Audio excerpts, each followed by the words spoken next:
overwhelmed. Yeah, it's beautiful. I felt more emotions in this day than I think I felt in any day in a long time. Well, I've been blessed to be able to have many great friendships with the priests in the diocese. Sometimes because I was in seminary at the same time as some of them. Sometimes I've just met them in other ways. But also my friends back in the Archdiocese of Boston and the surrounding area where I studied in Boston. And so many of those out of New England were able to come here today, and I thank God for that. Do you, George Bastedo IV, promise respect and obedience to me and my successors? I do. The Litany of the Saints is always a favorite part of mine during an ordination, and so too here. But I also remember, I was listening to, after the bishop laid his hands on me, and he prays the prayer of consecration.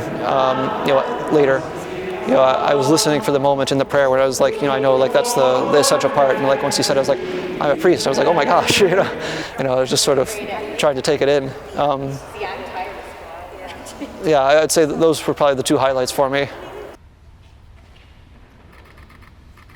Well, celebrating Mass, of course, and I think looking forward to hearing confessions also sticks out. I was blessed to be assigned in my first assignment at Geneva last summer, so I already know the people there, and I'm looking forward to being able to work with them again.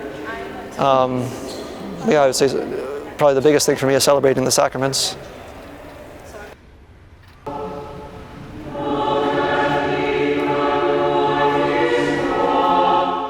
As we were walking in, I sort of felt this moment of peace where, I think it could be easy to sort of think I'm not ready, or I'm not able to do this.